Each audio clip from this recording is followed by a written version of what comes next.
ठाकरेंच्या शिवसेनेचे खासदार संजय राऊत यांचं नरकातील स्वर्ग या पुस्तकाचं आज प्रकाशन होणार आहे।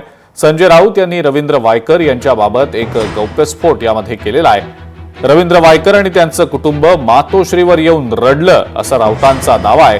माझ्या तुरुंगात जायचं बळ नाही आणि ईडीच्या दहशतवादाशी लढण्याचं धैर्य देखील नाही असं वायकर म्हणाले असा दावा संजय राऊतांनी आपल्या पुस्तकात केला आहे। तर संजय राऊतांनी पी चिदंबरम यांच्यावर सुद्धा निशाणा साधला। पी चिदंबरम यांनी या पीएमएलए कायद्याचा भस्मासूर निर्माण करायला घेतला तेव्हा त्यांना अनेकांनी सावध केलं होतं, पण पी चिदंबरम यांनी ऐकलं नाही। असा हा भयंकर कायदा करून भाजपच्या हाती सोपवल्याबद्दल पी चिदंबरम यांनी देशाची माफी मागायला हवी असं राऊतांनी म्हटलंय।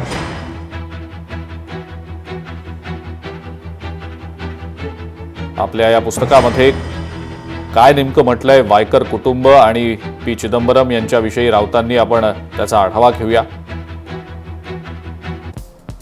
रवींद्र वायकर आणि त्यांचं कुटुंब मातोश्रीवर येऊन रडलं।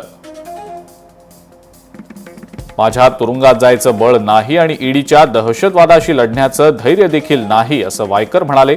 वायकर हे हार्ट पेशंट आहेत। मला आता अटॅक येऊन मी मरून जाईन, नाहीतर मला आत्महत्या करावी लागेल। तुरुंगात मरण्यापेक्षा बाहेर असणं बरं असं वायकर म्हणाले। वायकरांचं म्हणणं ऐकून उद्धव ठाकरे देखील हतबल झाले।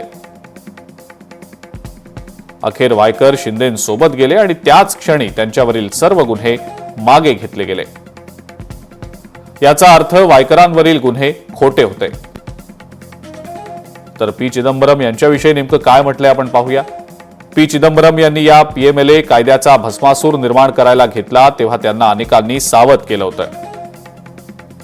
हा भस्मासूर उलटला तर सगळ्यांनाच त्रास होईल, मात्र पी चिदंबरम यांनी ऐकलं नाही आणि सरकार जाताच ईडीनं त्यांच्यावरच कारवाई केली।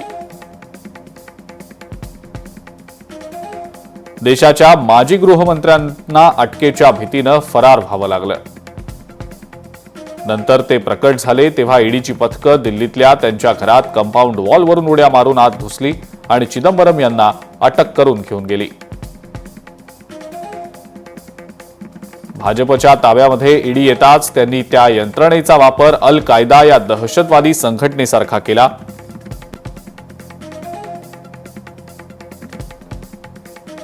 कुणीतरी तुमच्याकडे बोट दाखवताच ईडीवाले तुमच्या घरात घुसून किंवा रस्त्यावरूनच तुम्हाला उचलून अटक करतील अशी परिस्थिती निर्माण झाली आहे। असा हा भयंकर कायदा करून भाजपच्या हाती सोपवल्याबद्दल पी चिदंबरम यांनी देशाची माफी मागायला हवी।